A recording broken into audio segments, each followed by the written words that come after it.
જાંબુઘોડાનો મેળો. કેવો મેળો સાહેબ? જાંબુઘોડાનો મેળો.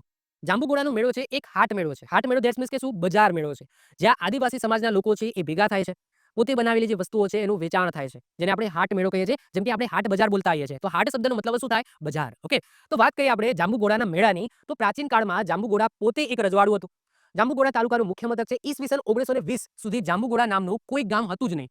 ત્યારે બે હરોળમાં દુકાનો ધરાવતું એક નાનકડું બજાર, જેને આપણે હાટ કહીએ છીએ, એ બજાર હતું. એવું કહેવાય છે કે એક અંગ્રેજ અધિકારી આ બજારમાં આવ્યો અને એને પોતાનો ઘોડો છે એ જાંબુના એક વૃક્ષ સાથે બાંધ્યો. એ ઘોડો દોરડું તોડીને ત્યાંથી નાસી છૂટ્યો અને મળ્યો જ નહીં પછી. ઓકે, ભાગી જ ગયો. આ ઘટનાથી આ ગામનું નામ છે એ જાંબુઘોડા પડ્યું. તો એવી પ્રથા, એવું દંતકથા તમે કહી શકો, અથવા એવી હિસ્ટ્રી મળી આવે છે કે આ જાંબુઘોડા નામ કઈ રીતના પડ્યું. તો પહેલા કોઈ જાંબુઘોડા નામનું કોઈ સ્થળ હતું જ નહીં, ખાલી ત્યાં દુકાનો હતી. ઓકે, આ રીતના બજાર ભરાતું હતું. કોઈ અંગ્રેજ અધિકારી આવ્યો, પોતાનો ઘોડો છે એ જાંબુના ઝાડ નીચે બાંધ્યો, ઘોડો છે એ દોરડું તોડીને ભાગ્યો, મળ્યો જ નહીં અને ત્યારથી આ નામ જાંબુઘોડા પડ્યું એવી માન્યતા છે. આ જાંબુઘોડા પાસે વન્ય વિસ્તાર આવેલા કડા ડેમ પ્રાકૃતિક સૌંદર્યની દ્રષ્ટિએ બે નમૂન છે. આવા જાંબુઘોડા મુકામે જન્માષ્ટમીનો મેળો ભરાય છે. તેમાં હાલોલ, સંખેડા તાલુકાના નાયકા, પછી જાંબુઘોડા, જેતપુર અને બારિયાના રાઠવા આદિવાસી ઉપરાંત બ્રાહ્મણ, વાણિયા, લુહાર, કુંભાર, બારિયા, કોળી વગેરે જાતિના લોકો ભાગ લે છે. અને આ મેળામાં 150 થી 200 જેટલી દુકાનો મંડાય છે. ધેટ્સ મીન્સ કે મેં કીધું એમ કે જાંબુઘોડા જે આ મેળો છે ને, આ મેળોથી વધારે શું છે, એક હાટ છે. હાટ ધેટ્સ મીન્સ કે એક બજાર છે, બજારનો મેળો છે. જ્યાં તમે કીધું એમ કે તમે જોઈ શકો 150 થી 200 દુકાનો છે.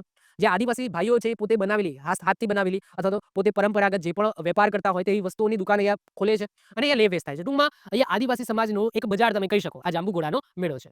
આગળ વાત કરીએ, આ મેળામાં સોનેરી ચાંદલા વાળા બાટ, પછી રંગીન બ્લાઉઝ, પછી રંગબેરંગી ચણિયા પહેરીને હાથે બબ્બે કડા, ગળામાં હાંસળી, પગે કડા, સાંકડા અને ઝાંઝર પહેરીને આદિવાસી નારીઓ મેળામાં રંગબેરંગી અને રૂપાળો બનીને બનાવી દે છે. ઓકે, આ જે આદિવાસી નારીઓ છે એ મેળાને રંગબેરંગી અને રૂપાળા બનાવી દે છે. આ વિસ્તારમાં વધુ વરસાદ થતા જાંબુઘોડાના જંગલો નવપલ્લવિત થાય છે, મતલબ કે નવા પાંદડા આવ્યા હોય એમ, અને પ્રાકૃતિક સૌંદર્યમાં વધારો કરે છે. અહીંયા ગાઢ જંગલો અને લીલી વનરાજીના પરિણામે વન્ય પશુ પંખીઓનો નિર્ભય બની જાય છે. મતલબ કે આ બધું કોઈ મહત્વનું નથી, આમાંથી કોઈ ક્વેશ્ચન નહીં પૂછાય, પરંતુ આજુબાજુનો જે વિસ્તાર છે અને જે સમય છે એ અનુરૂપ અહીંયા પ્રશંસા કરી છે એ વિસ્તારને. જાંબુઘોડાની નજીકમાં આવેલા જંડ હનુમાન પણ અનેક શ્રદ્ધાળુનું આકર્ષણ છે.